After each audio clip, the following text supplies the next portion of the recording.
real estate influencers who like think the sky is falling here, and it's like, no, here, we've seen the sky fall. It did during the Great Recession.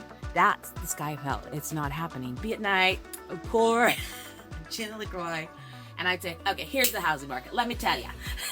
Things aren't as bad as they are. This is what's going on. Do not get emotionally involved and attached. Sometimes people will kind of bash on me and say, how can you write about evictions and write about this? And I said, because I write about these homes, I can write about eviction. How would we want to be treated? Do you know what I mean? For 2 decades, I've helped brands earn credibility through PR. Now I'm turning the mic on the storytellers themselves. I'm Melissa DiGianfilippo, founder and CEO of Proof Publicity, and this is Off Deadline, the real stories of reporters, hosts, and media insiders beyond the byline. Welcome to Off Deadline. I'm Melissa DiGianfilippo, and my guest today is Catherine Reagor. Welcome, Catherine. Thank you. Great to be here. Great to have you. Catherine Reagor is the senior real estate journalist at the Arizona Republic and has spent the past 30 years covering Metro Phoenix's housing market through every boom, bust, and recovery. A Cronkite School graduate and former adjunct professor, she has earned numerous national and local journalism awards. During her tenure at the Republic, Catherine also launched the real estate website Street Scout, cementing her reputation as one of Arizona's most trusted voices in real estate news. And that is the truth. You have been covering real estate. I've been doing PR for 20 years, and I've been doing real estate PR for 20 years, pitching you for 20 years. You have been a staple. Thank you. You know, it's an honor to cover real estate, and I feel a real responsibility because it's such a big part of our economy, But arguably one of the biggest. And all the growth, and so there are times I've thought of making a change, and my editors convinced me to stay and keep doing it, and it's I'm very protective of it. You know, like I feel like, you know, you get these crazy headlines and it's like, the sky is falling. I'm like, the sky is not falling. This is not anything like the Great Recession, believe me, you know, and the people it impacts, everybody is impacted by real estate. Everyone is. And it's changed so much in the Valley from the time you started reporting on it to now. So I'm sure you have a million stories to share with us. I want to first start with your backstory. How did you even get into journalism, and then how the Republic and how did the real estate space call to you? Come out. I came to ASU, and I was pre-law, but pre-law is undeclared here. Oh. And there were a lot of lawyers coming out around that time, and I always loved writing and journalism, and just got into it. And I interned at the Business Journal, and was very lucky in 1990 to get out and have a full-time job. And that was with the Denver Business Journal, and I was doing this book of lists. And what a way to learn how to get information for the business. So the Republic hired me from the Business Journal, and the rest is just, it's been a whirlwind. Did you start with real estate as your first beat, or where did you start at the Republic? I started the Republic. They hired me to do real estate. Okay, awesome. I wanted someone with local experience, but I covered airlines, banks, tourism, at the Business Journal. So got it. Or like general business. Okay. And I guess getting into real estate, you weren't a real estate expert, right? I mean, but you had to learn all the ins and outs. So did that take a while for you? I think I obviously did. Like when you look back, I'm like at the time, but I just threw myself into it. And one of the things I enjoy very much is working with sources, getting to know sources, and that kind of development and growth. And real estate is contingent on that. I mean, there are certain things you can get real estate records, but if there's a deal going through, that's not public. You can't get that. And that's those source relationships. And just enjoyed it and made very lucky to have great sources and great people, great sources who have become great friends. Yeah. You know, support me, guide me, mentor me, and help me. And it's very competitive. What's really nice is, I mean, we have the best real estate records in the country. And so, you know, good. And we can do so many stories. We could see when we were coming out of the recession. We could see where a boom, and, you know, I saw the bust coming. And that's a great thing. I hear from other reporters across the country, like, how do you get that data? How do you get that data? And a lot of those sources with that data just became like this. Yeah. They'd tell me, Catherine, there are too many investors buying. Catherine, there are too many of this, and they could document it. So smartest thing is listening to smart people on my side. No joke. And you really have that leg up in telling, you know, us locals, like, what is going to happen. I mean, and that's a big job. Thank you. Yeah. Thank you. It is. It's, it is, we talked about this. It impacts so many people's lives. Yeah. Your home's value, what's going up next to you, So and you talked about the growth. I can say this funny. Yeah. Because my husband's the editor over like what's going up here. And I did one of those like 25 years ago. Yeah. And I used to be able to track, I could tell you across the valley. Oh yeah, that's that. But we're so much bigger and, so much growth. And he'll ask me, I'm like, I don't know. I think it looks like apartments. Let me go look and see who the developer is and figure it out, because there's just so much going on. We're the fifth biggest city. We are, and we have the most happening, I feel like, for development, the most opportunity. But I probably think that because I live here and I love it. So who knows? Me too. So we're going to go deep today. I'm going to ask a couple questions that I really want you to share some great stories about your experience over the past 35 years in journalism.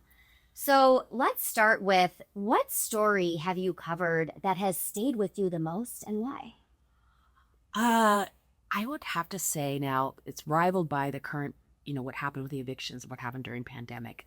But it really changed me was looking at, covering housing, but also real estate, looking at what's happening. And when we went into that boom and seeing what was happening with those loans and, people taking out loans with nothing down, investors from out of state, and then seeing that crash and the people, that lost their homes and lost everything. And, everyone, we watched our home values plummet, and talking to those people, because I'd always been kind of a business reporter, and that really brought me into the human side and what that meant, and, trying to fight for them to get loan modifications. And, I got to cover President Obama when he announced that. And that was, an incredible thing. Yes, I was like, how are you going to make banks do this? How are you going to let people keep their homes? Yeah, because we were, Las Vegas had problems and Florida did, but we were really ground zero for that and watched it play out, and it was heart-wrenching. So those stories changed me, really changed me from less of a, of course, business, but to it is our economy. It's our human, the human side. Yeah. And so that's, the eviction crisis and going into that with the pandemic, similar, but if you can, it's a great thing if you can help some people, give them the right information. And that's why I keep doing this because I hope I do that. That's my goal. I mean, I think you do that. And that's the beauty of having access to what you have access to. And these sources that you talked about who share information, and being a trusted voice at a trusted outlet, I think is really important too. I mean, people know when they're reading content from you and from the Republic that it's verified and checked and it's not biased. And so I think that's really helpful, especially in this era of like a lot of digital reporters out there, It is a different era, isn't it? It really is. And I'm thinking back how much, the time I put, but that is, that's our job. Yeah. It really is. And to be unbiased and be, fair. And when I get someone who's upset about something, because I have to write about things people may not think are as important because they get views. I write about the priciest home sales because I can pull the records and people care. It's going to get views.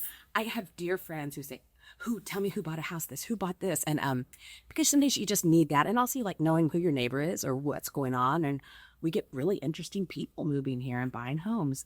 So sometimes people will kind of bash on me and say, how can you write about evictions and write about this? And I said, because I write about these homes, I can write about evictions. Yeah, I can cover both. Yeah. You have to get the traffic. Yeah. I think that's the reality. Yes, and then you get to cover the hard stuff. It's funny though. I was telling Karina this too at the Republic, like as a PR person, like I had a client who was reported for his home sale and it was in his name and you reported on it. And I was like, and he was not happy. And I was like, why'd you buy it in your name? Put it in a trust. Thank you. I know. I always say, and when someone buys and I don't know, of course, who your client was. No, if someone spends $15 million cash on a house, I'm like, you can get an LLC for $1,000. And you have $15 million. How do you not know this? Yeah, I can't break a Delaware LLC. Yeah. And a lot of the agents with a lot of experience who work with a lot of those clients, they just do it. Wow. You just see it, and I'm just like, I don't know who that is. That could be Jeff Bezos. I have no idea. Yep. You'll probably not know for a while, until some neighbor is like, I saw him move in next door.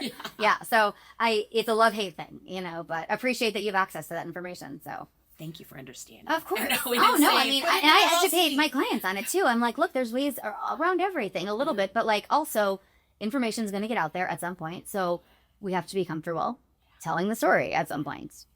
Period, you know? And I love that people can afford those homes and enjoy them. And And it's that good for our economy. Exactly. I totally. Has there been a professional crisis that taught you the most about yourself as a storyteller? That's good. And I don't want to repeat the last one about the recession. That taught me a lot to tell those people's stories.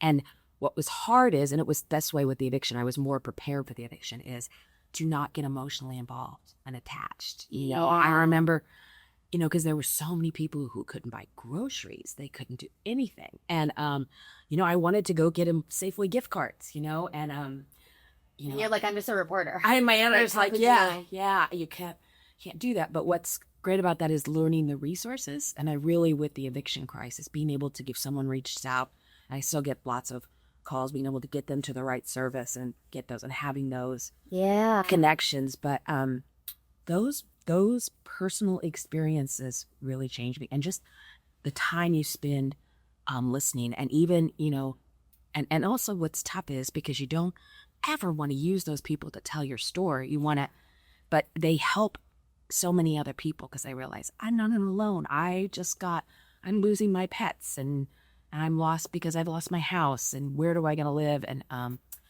that really, really changed me. Yeah. And it gives that person the ability to feel comfortable with maybe speaking up and finding out where to get the support and help. So I think you're so right. I mean, telling those stories is critical. I also imagine during the pandemic, there was a lot happening with the real estate market, and I'm assuming you saw a lot then too. Yeah, we did. I mean, it was funny because it just stopped for a while. You know, yeah. it just stopped, and we were like, And then, you know, it was all started picking up, and we could see it. You could see the out-of-state place. People were working remote. They were coming here. And we have a new apartment complex at the end of our neighborhood, and it's really nice. And it's like right next to a Sprout, just kind of great little area. And I started seeing, you know, we'd be out walking, and I'd see the beautiful cars, you know, like Porsche, you know, nice, really nice cars with out-of-state plates. And I see them, I'm like, oh, it's all these. And this was early on. It's all these remote workers. You know, they can come from California, New York, and we are half of what they paid. And our property taxes are nothing. Yeah, I mean, it is. Yeah. And they live in this great apartment, you know, and have all these amenities, and, you know, during what was going on with the pandemic, we're not worried, but having things close and being, but then see, and we were, I was able to work on an Arizona Community Foundation grant, housing and security. And so we were focused on that, still doing other stories, but very focused on that. And from that side, seeing all of a sudden the home prices shoot up and the rich shoot up. And we were behind on construction, so we had a shortage. So the side effects of, you know, people homeless, people getting kicked out of their houses, you know, and not kicked out, you know, just like, and they couldn't pay the rent.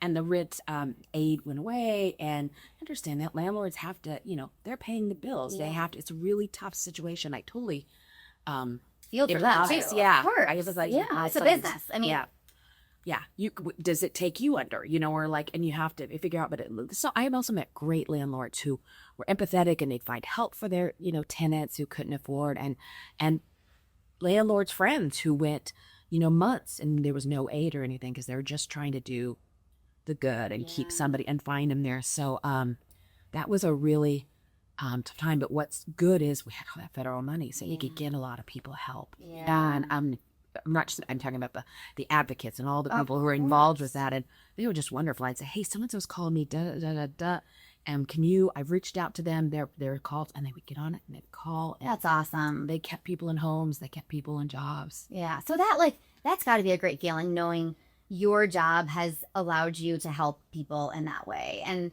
when it's like hard reporting, that's got to make you feel good. It does. It really does make me feel good. And when I have a great source who was telling me, you know, I saw that affordability problem happen before the pandemic, and wrote a story in 2019 saying, hey folks, our incomes are not keeping up with these housing prices, and we're going from being this great draw to this, and it's already shifting. And I had a great source say, you know, you started the charge, you started the call, and I was like, she ran this nice conversation, and she said, listen, she's really been an advocate for it too. And I said, okay, well, next time I rent around a $25 million house, that's going to make me feel okay. Perfect. There you go. See, it's all balance. Yeah, it's all balance. That's it. When did you see your reporting change someone's life?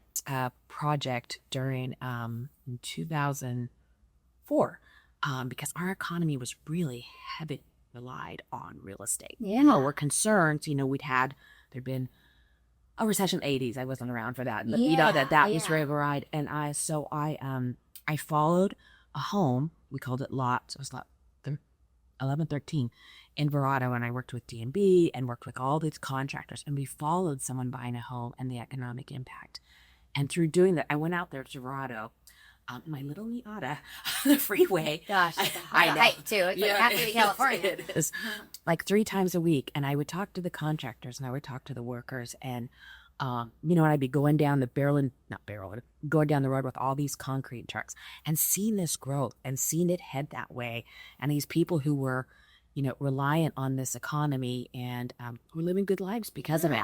And that really opened my mind to a bigger, because a lot of times with our job, this, like your clients are the executives, they're the developers, I don't talk to the framer on the side. Probably. Yeah. Ever. And so I was doing that and I was seeing just how big this encompassed. And now, I think a good note like that, I'm so happy and appreciative how they have diversified the economy. But by saying that, at that time, that project, we found an excellent economist tracked 1 out of every $3 generated in our economy was coming from real estate and mostly housing.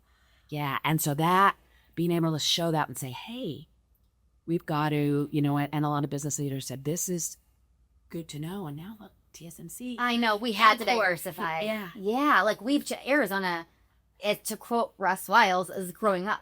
Yeah. Like it really is. It is. And not that I'm not trying to take credit for that in a way, because I was working with really smart sources looking at that and concerned, and it was a way to tell a story, and we told it through that lot. And that is one of the, besides doing the recession thing, but proudest things we've done, and learned a lot, really the impact, the tentacles, the layers of. Like how many individual people. Now I want to understand, you work with your husband a little bit. He's in the space. Yeah. And also the Republic recently announced some pretty big departures, retirement buyouts basically for people who had, I think, the option if they wanted to leave. First of all, how do you work with your husband every day? And you've worked at the Republic for 30 years. These are your friends. They are. And I met my husband at the Republic. He came in 2006 from San Francisco and Oakland Tribune, and he had been covering transportation there. And they needed someone to cover light rail, and they have that expertise. Yeah. So I'd worked with him before. We're all good. I will tell you that usually when I go in the office, he's in the office more than I am, but we don't overlap a lot. Yeah. But I think my coworkers, they have fun with us because we're very like, what? Totally. Like you have a banter. Yeah, we have a banter, and we have some younger reporters, Karina, who she works for Sean. They're great. It was all voluntary. It was all voluntary, and it was a nice buyout. And I will say most of them were planning to retire soon. So that makes me so happy because it's kind of like a goodbye gift. It's like Mm-hmm. And the money. And a couple my age were just ready to travel and, see their kids in college and spend more time. And they have the kind of excellent skill set where they can do other work, freelance and stuff like that. So it was really tough. And it was really tough, honestly, that my husband is English, and we were in England, and I started, the buyout happened like right, I heard about it, I knew about the questions, but we'd had this trip planned with friends for a long time, and I started seeing the tweets, and it was like another bloodshed at the Republic, and I was like, wait, no, this is a voluntary buyout. No one, you know what I mean? If somebody, they didn't get enough numbers and they got plenty, then they have to look at different things. But these were people who were happy to go. And when we had the 2 parties, and we're having individual parties, but in the newsroom, everybody turned out in the newsroom. I haven't seen everybody like that in a long time. It was really nice. And we went around and we all talked about it. And I was lucky. I have worked with all those people, and some of them were dear friends. And they were happy. They're like, I've had a great career. I've been able to do this. And now, some are 65, 69. They're ready. Yeah, and they can go to their next. And my husband did a social media post like this saying, because he wanted to clarify that this was there. Yeah, and that it is tough for us that we're sticking around. I'm looking around going, is that expertise? But we can call those people all the time. And, and it probably means more work. That's what I was going to say. How does this change your job? Yeah, sure. Karina, because we have the business experience. We can do it, we can do it. Yeah. And there'll be things we won't be able to do as much of, and we're figuring that out. But they also could be hiring more people because if the money's saved, whatever, and it's not. And if younger talent is going to be a little less expensive than talent that's been around for 30 years plus, And they, they were happy. I hadn't seen Montini in a little while, and so we had a happy hour that night, and he was just happy and great, and it was great to see him, great stories, and I really did look around and go, wow, I learned from so many great people, and so many, and appreciate them and celebrate them. But when you kind of a big media, everybody looks at something and goes, and it's tough. We were talking about this. It's tough. There's competition. Margins are tight. It's a whole new model. Print's the kind of dead. Yeah. I mean, literally, right? You're stopping to print paper? Or no? No, we're not printing in here anymore. Okay. It's being printed in Las Vegas. Oh, okay. But still people, and I have great sources who still love the print. I mean, I do too, but that's why I was like, when I heard that news, that's good for the clarification. I was like, ooh. No, yeah, thanks. It is, and they're doing it to save money. But what they don't want to do is lose reporters and producers who photos and everything else. And so you got to respect it. We want to thrive and we want to survive, and we want to, and I love when I had great sources who reached out during that, because I did a Facebook post just saying from our trip, but I wanted to say it's been a hard week because it's hard to say goodbye. And I waited till after that week, and then all these people thought I was leaving, and I was like, I just want to respect tough decisions made, and that we're losing this great talent. But then I had really great sources and friends who reached out and said, we need the Republic for local journalism. We need this. We need our, and there are different media you can get for different things.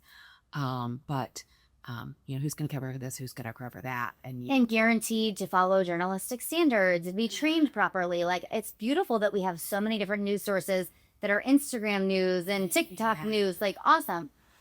But they're also not necessarily unbiased or trained journalists, and they don't. So it is hard. It's hard for them because they're looking at, they need the views. We need the views, but and sometimes sensationalists. Well, we've learned that you do something sensational, whatever, and I cannot stand this. You lose the readers because they look, and I'm not criticizing anyone. No, particularly of course not. that. I mean, there's some national real estate influencers who think the sky is falling here, and it's like, I talk to the analysts, the experts every week. No, here, we've seen the sky fall. It did during the Great Recession. That's the sky fell. It's not happening, but it gets them the views and the view. And then I think, and sometimes I have to write stories correcting it and saying, hey, Goldman Sachs comes out and goes, I don't know, 2 years ago when interest rates climbed, said, was it Goldman Sachs? I don't want to pick on them. Probably. Yeah. It was a Wall Street firm came out and said, Metro Phoenix's prices are going to fall 50%. And it was like, they didn't. No. They dropped a teeny bit, but now they're pretty stable. Yeah. And that's so interesting. So you have the ability then to correct it locally, at least. And just pick through it. And, they're great like Tina Tambor and Reagor and these great housing analysts who can just quantitatively show what is not the case. And it's like, I'm not trying to pick a fight with them or anything like that. I'm just saying, don't stare people, Yes. It's sad. And, right now, an example is foreclosures aren't climbing, and it's not necessarily this people, it's people maybe you bought at the peak, and they're like, I don't want to be under this. I can't refinance. But if you do the percentage, it looks like a lot. Mm. But, we're talking 130 a month. We were talking 4,000 to 5,000 a month during the recession. So it's like, I worry about that headline. I've written a story explaining it, but I worry about that headline. It's a headline, it's a attention grabber. Of course. And then you think, oh, deals, I can buy those houses, whatever else, but it's still very small number. So. Yeah, good to know. And I appreciate you clarifying that because that's a stressful thing. I am fortunate. I got to buy my first house, as a young or an old millennial, unfortunately, in 2005. And so I was able to enter the market at something of a reasonable price point. But I have employees who are in their 30s and have not even been able to. So you clarifying those scary things is impactful. Oh, thank you. Yeah. Thank you. It is really, and we were, interest rates during the pandemic were amazing, and you could afford so much more house, and we all watched those in the market. But I feel very good about the housing market and holding this value and the growth we have coming, and you could still find deals. The thing is though, the deals may not be in Old Town Scottsdale, and in Midtown Phoenix or downtown Phoenix, or North Central or Gilbert, or even like the places that you're like where people are really wanting to go, and that's really hard. Yeah. I bought my first home in Willow, 1997, when the police helicopters were still going over, and it was like a 1929 house. But I was working downtown. I was the Republic then, and there were a lot of Republic people there, and I'm like, these are really cute. Oh, and I was so cute. And I was like, this is cool. We can make this. And look how close it is. And and I had friends from college who were like, it's ghetto. Yeah, you can't live there. Kath, you're in the Avenues. Yeah. I'm at First Avenue, and the Avenues are wonderful. And I've lived in that area since then. But I got a house that my friends wouldn't have wanted. I'm not able to do that, and so sometimes it's taking the risk. Yeah, it is. It's worth it. And areas are coming back. Yeah, I love to hear you say that. What's your proudest accomplishment that's not in your bio?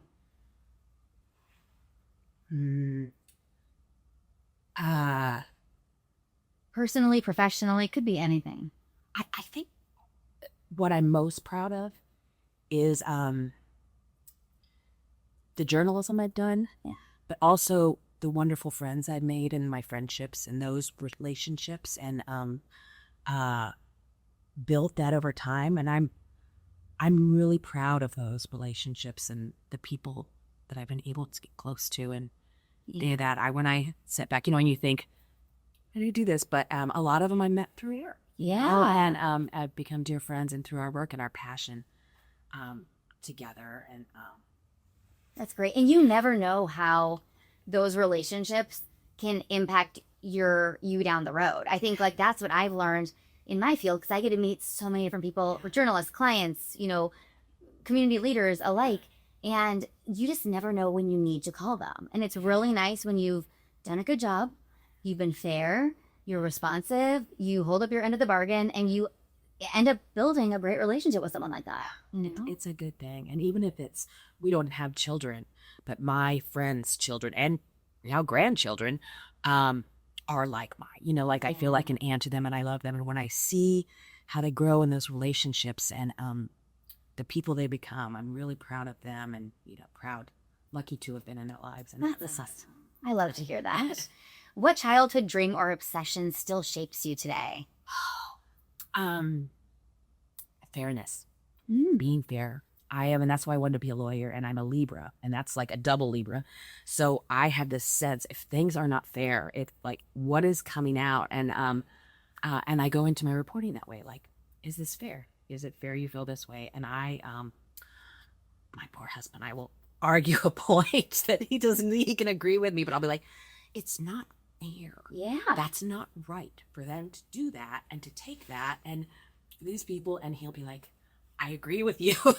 And this is the world we live in. Yeah, it is. How did that show up for you as a child? Are you a middle child? How did you? I'm a middle child. Okay, so the fairness thing, that makes sense. Yeah, I did. And just, my mom got it right away. And, but it's still, and many times that's what I always thought about leaving, was going back and becoming a lawyer. Because there were causes I would love to fight for. And the thing about being a journalist is you can't.